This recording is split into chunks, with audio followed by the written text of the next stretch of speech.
Did you know that apart from the adventure of life, which we do here on the Esdras Show, I also do the adventure of nature, nature itself. And so presently, I was in the woods, I was in the forest, and I got lost. So check out this video, check out how I felt like something was following me, and I was running alone in the forest, and that's adventure of nature.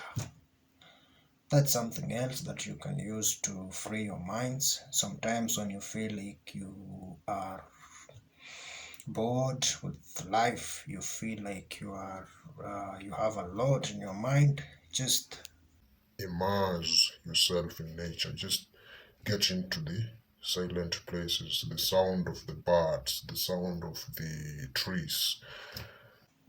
that's another way to free your mind. So check out this video.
Once in a while, we have to get into nature because nature is calling us. We have to connect with nature. Yes, it's not just about the adventure of nature, it's the adventure of life. But you see, life is nature. It's the adventure of everything, the adventure of life. Yeah.